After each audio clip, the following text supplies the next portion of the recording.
Video like जरूर कर लीजिए और ऐसे वीडियो लगातार फ्री में पाने के लिए चैनल को तुरंत सब्सक्राइब कर लीजिए और बेल आइकन को जरूर टैप कर लीजिए ताकि आगे भी सारे वीडियो आपको मिलते रहे। यूट्यूब में फॉलो करते हैं तो प्लीज ये वाला फ्री टेलीग्राम चैनल जरूर ज्वाइन कर लीजिएगा। सारे नोटिफिकेशन सारे अपडेट यहीं पे आते हैं, ध्यान रखिए।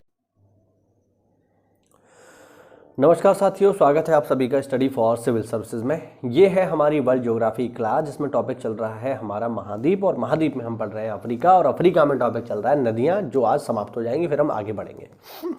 नदियों में हमने अफ्रीका की जो 4 सबसे बड़ी नदियां हैं, जिनमें पहले नंबर पे थी नील, फिर थी कांगो, फिर थी नाइजर, फिर थी जाम्बेजी, इनको पढ़ा। और अब हम देख रहे हैं यहाँ पे ऑरेंज रिवर। ठीक है, ये इसका लास्ट टॉपिक है, फिर आगे बढ़ेंगे।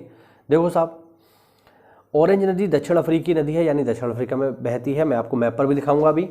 यह दक्षिण अफ्रीका की सीमा में अवस्थित सबसे लंबी नदी है, स्पेशली साउथ अफ्रीका की। ठीक है, ऑरेंज रिवर बेसिन लेसोथो से दक्षिण अफ्रीका और नामीबिया से उत्तर में बड़े पैमाने पर फैला हुआ है। इसका जो उद्गम स्थल है वो है लेसोथो में ड्रैकेंसबर्ग के पहाड़ों से।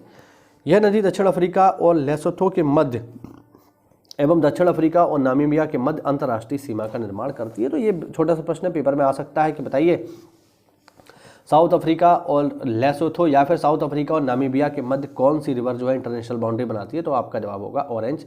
जरा मैप पर देख लेते हैं कि सारी जो ज्ञान यहाँ पर हम देख रहे हैं ये किधर है। ठीक है, देख लो यहाँ पे।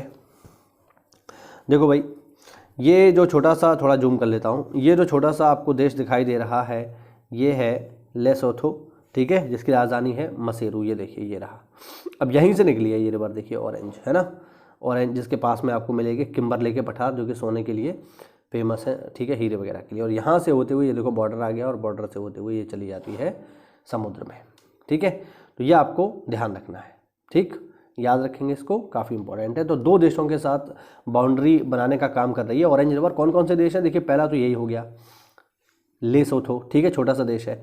और दूसरी बाउंड्री आपको देखो यहाँ मिलेगी। ये कौन कौन से देश हैं? तो ऊपर मिलेगा आपको नामीबिया, और नीचे की तरफ ये देश आपको दिख रहा है, ये है साउथ अफ्रीका। तो ऑरेंज रिवर जो है 2 देशों के बीच में बाउंड्री बनाने का काम कर रही है। चलिए आगे बढ़ते हैं।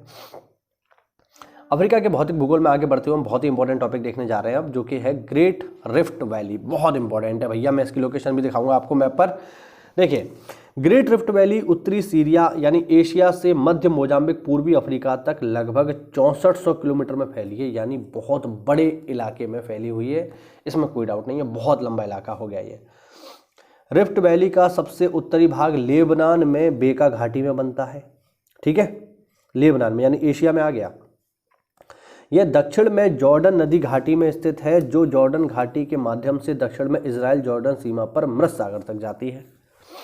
मृत सागर से दक्षिण की ओर रिफ्ट पर अकाबा की खाड़ी और लाल सागर अवस्थित है। इथियोपिया और इरिट्रिया का अफार त्रिभुज यानी अफार ट्रायंगल एक ट्रिपल जंक्शन के रूप में जाना जाता है। ध्यान रखना, मैं आपको सब मैप पर दिखाऊंगा, कोई चिंता वाली बात नहीं है। अदन की खाड़ी भ्रंश की पूर्व की निरंतरता है। इसी बिंदु से भ्रंश हिंद महासागर के मध्य महासागरीय रिज के रूप में दक्षिण पूर्व की ओर फैला हुआ है। तो जितना भी ज्ञान ये ऊपर हमने देखा है ना, जरा एक बार इसको रियल में देखते हैं कि ये कहाँ की बात हो रही है साहब, कहाँ है ये पूरी की पूरी रिफ्ट वैली जिसकी यहाँ पर बात हो रही है, उसको जरा देखने का प्रयास करते हैं। चलो, ये देखो साहब, ये जो आपको दिखाई दे रही है ना, ये पूरी की पूरी, मतलब अगर मैं इसको बना दूं यहाँ पर, तो बनाने की ज़रूरत क्या है, ये पूरा आप देख सकते हो। ये एक इलाका आपको ये दिखाई दे रहा है, एक इलाका आपको ये दिखाई दे रहा है। ठीक है, और ऊपर तक अगर आप देखोगे साथियों, तो ये पूरा का पूरा हिस्सा यहाँ पर इस इलाके में आपको मिलेगा, लेबनान, इजराइल। ठीक है, ये सारे के सारे इस इलाके में देखने की ये बात है। तो ये जो है, ये है आपकी रिफ्ट वैली, जो इतने बड़े इलाके में फैली हुई है। ठीक है, हाँ, यहाँ से यहाँ तक तो सीधी सीधी मिली जाएगी, यानी इरिट्रिया, इथियोपिया, केन्या और फिर तंजानिया। ठीक है, और फिर यहाँ से रवांडा, बुरुंडी, ठीक है, और ये मलावी होते हुए मोजाम्बिक तक आपको इधर मिल जाएगी। तो काफ़ी बड़े एरिया में फैली हुई है ये। ठीक है, आगे देखें।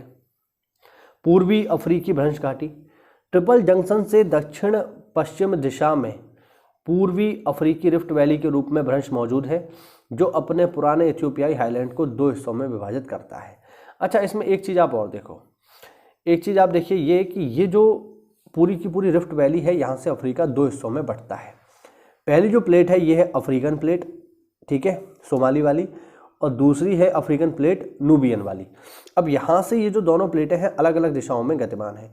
ये वाली इस दिशा में गतिमान है और ये वाली इस दिशा में गतिमान है। इससे होगा क्या, इससे होगा ये साथियों कि आने वाले समय में ये पूरा का पूरा हिस्सा टूट करके अलग हो जाएगा, ठीक है। जब यहाँ से ये हिस्सा टूट करके अलग हो जाएगा तो उससे होगा क्या कि होगा ये कि एक नया महाद्वीप बनेगा, यानी ये हिस्सा टूट करके इधर चला जाएगा, ये वाला टूट करके इधर चला जाएगा। तो दो काम होंगे, पहला तो नया महाद्वीप बन जाएगा यहाँ पर, ठीक है, और दूसरा काम होगा ये कि इन दोनों के बीच में एक नया समुद्र बन जाएगा, एक नया महासागर का जन्म होगा, एक नया सागर यहाँ पर देखने को हमें मिलेगा, ठीक है। तो वही है, ठीक, यहाँ पर और इसको अच्छे से जो है दिखाने का प्रयास किया गया है, ठीक।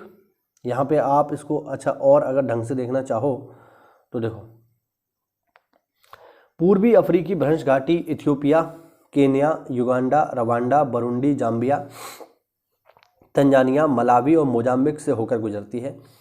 भ्रंश पड़ने से पहले विशाल महाद्वीपीय बाढ़ के बेसाल्ट सतह पर फूट गए थे और इथियोपिया, सोमालिया और पूर्वी अफ्रीकी पठारों का उत्थान इसी के फलस्वरूप हुआ। पूर्वी अफ्रीकी भ्रंश घाटी पूर्वी भ्रंश तथा पश्चिमी भ्रंश में विभाजित होती है, ठीक है। तो ये काफ़ी बड़ा इलाका है जिसमें आपके काफ़ी सारे देश शामिल हो रहे हैं, यानी ये पूरा का पूरा इलाका अगर आप देखो, ये पूरा का पूरा इलाका जो है इस तरीके से ये सारा का सारा भविष्य में टूट करके अलग हो जाएगा। हालांकि हमारे लिए चिंता की बात नहीं है, क्योंकि पहली बात तो हम अफ्रीका में रहते नहीं हैं, दूसरा ये कि जब तक आपका पेपर होगा और आप रिजल्ट लेंगे और नौकरी करेंगे 10, 20, 30 साल की, तब तक ये होने वाला नहीं है। तो आपके जीवन में ये घटना नहीं होगी, इसलिए आप इसमें निश्चिंत रहिए, ठीक है। आगे देखो जरा, आगे देखिए, ठीक है, आगे देखिए और कुछ इंपॉर्टेंट फैक्ट देखते हैं। पूर्वी जो भ्रंश है इसका, ग्रेट रिफ्ट वैली का, उसको ग्रेगरी भ्रंश के रूप में जाना जाता है। इसमें मुख्य इथियोपियाई भ्रंश शामिल है, जो दक्षिण में केन्याई भ्रंश के रूप में जानी जाती है। पश्चिमी भ्रंश घाटी में अल्बेरियन भ्रंश तथा आगे दक्षिण में मलावी झील की घाटी शामिल है। पश्चिमी भ्रंश में विश्व की कुछ सबसे गहरी झीलें हैं, यानी अब जो इसमें ज्ञान दिया गया है उसको मैं आपको समझाने का प्रयास करता हूँ। सबसे पहला तो यहाँ पर एक पॉइंट आप देखो भाई, ये जो अभी हमने ऊपर चर्चा करी थी अफार जंक्शन, वो कहाँ पर है, देखो भाई ये है अफार जंक्शन, ठीक है, 3 देशों के बीच में, इथियोपिया, इरिट्रिया और यमन, ठीक है। और यहाँ से ही जो है आपकी शुरू होती है ग्रेट रिफ्ट वैली, ठीक है। ये इसका उत्तरी इलाका है ये पूरा का पूरा, और ये नीचे का जो है ये दक्षिणी इलाका है, ठीक है। जो हमने पढ़ा है वही सारा कुछ है, ठीक। तो ये आपको समझ में आ रहा होगा, उम्मीद करता हूँ। आगे और भी हम इसके बारे में इंपॉर्टेंट फैक्ट जानेंगे साथियों। तो अगर आप इस शानदार PDF को प्राप्त करना चाहते हैं, ठीक है, या हमारे किसी भी पेड ग्रुप से जुड़ना चाहते हैं, तो इन दिए गए नंबर्स पर कॉल करिए, आपको हमारे पेड ग्रुप से जोड़ा जाएगा, जो कि PCS, BEO और RO परीक्षा के लिए चल रहे हैं। तो आप हमसे जुड़ करके इन ग्रुप्स में ऐड हो सकते हैं, ठीक है, और इन शानदार PDF के माध्यम से अपनी तैयारी को आगे बढ़ा सकते हैं। अगर वीडियो में कुछ अच्छी जानकारी मिली हो तो वीडियो को लाइक करिए, चैनल को सब्सक्राइब करिए। मिलते हैं अगली क्लास में, तब तक के लिए जय हिंद, जय भारत, वंदे मातरम।